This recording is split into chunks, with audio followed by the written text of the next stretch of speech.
எந்தன் வாழ்க்கையின் அர்த்தம் சொல்ல பூக்களின் வண்ணம் கொண்டு பிறந்த மகளே என் மகளே.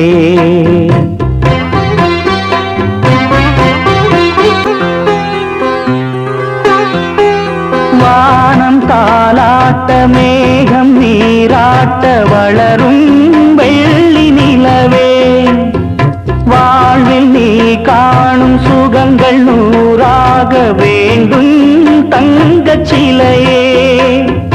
தாயின் மடி சேரும் கன்று போல நாளும் வளர்வாயன் மார்பிலே. தேய் உன் முகம் பார்க்க துன்பம் தீரும் காலம் கனியாகும் தேவியே. சிறு கிளி போல் பேசும் பேச்சில் என்னை மறந்தேன் நானம்மா. எந்தன் வாழ்க்கையின் அர்த்தம்